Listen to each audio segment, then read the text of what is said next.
Hey everyone, welcome back to my channel.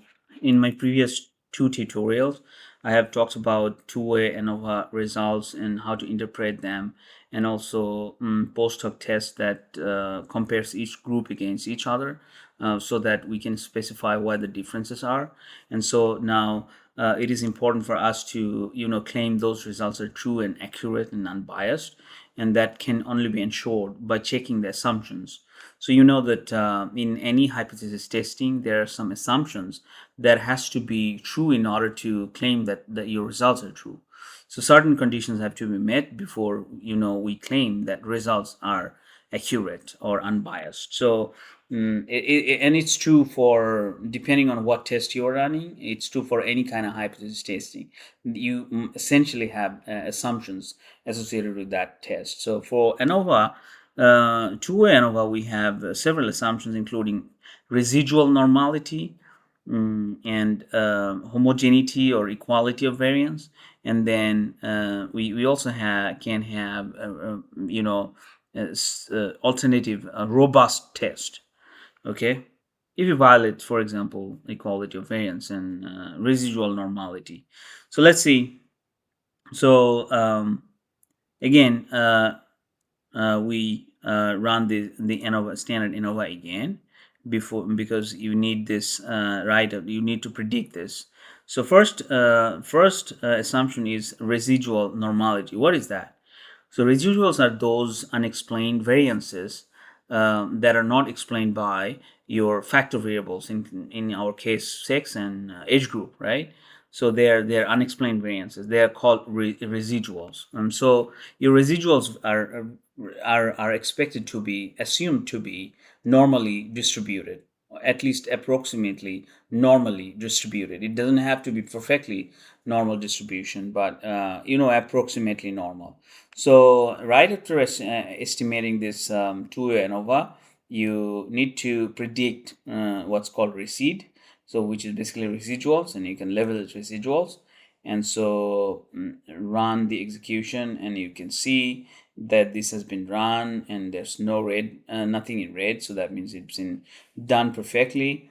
And then we can produce a histogram. Histogram is not a formal test, but you can visualize it to see whether it's approximately normally distributed or not.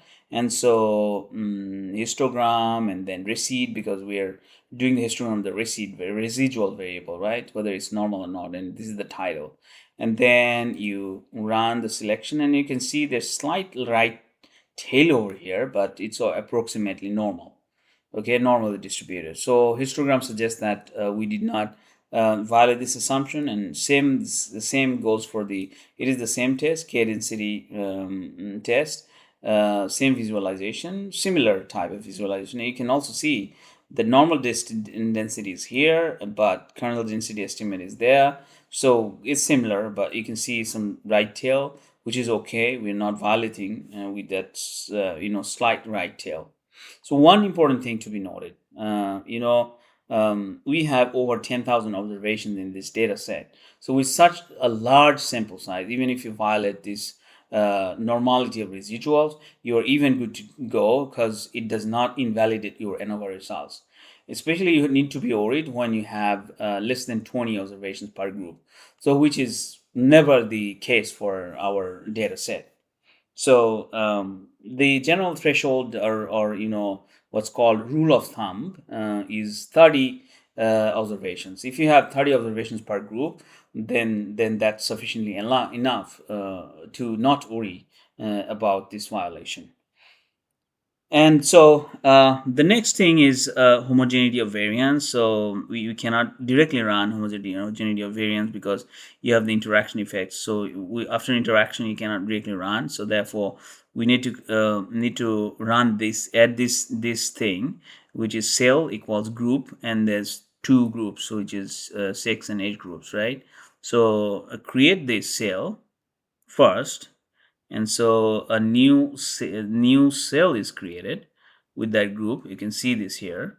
And then rob var bp systol by cell. Okay, so now you can do this homogeneity of variance test by rob var. Okay, run the selection, and you can see that W0, W50, and W10, all these three levels.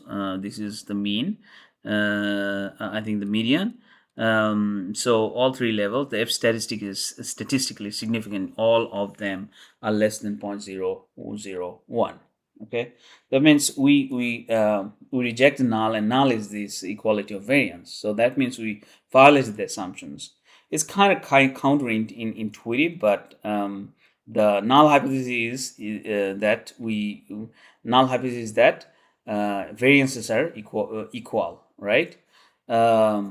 So which is not the case, because we reject that null, right, with this significant test finding. Okay, so now what do you do, because we violated the homogeneity of variance? What's the next step? The next step is that you can still go with the violated assumption. It does not invalidate your ANOVA results. Why? Because you have large sample size. So large sample size is really robust against heteroscedasticity, which is the opposite of homoscedasticity or homogeneity of variance, right? So you're good to go. It does not invalidate your ANOVA. As I said, sample size has to be at least 30 for each category, not for the whole data set. For example, age has, I guess, five, six, seven categories, and you need to have at least 30 observations per category. Okay, and in order for your, your results to be robust against heteroscedasticity. So, however, if you violate, for let's say, residuals norm, like we violated this, and so that's when we actually need to have a robustness test. Even though we are good to go with this violation, but still it's a good practice and also standard practice by the journals that you add this robustness test and present the result at least in the appendix and talk about it.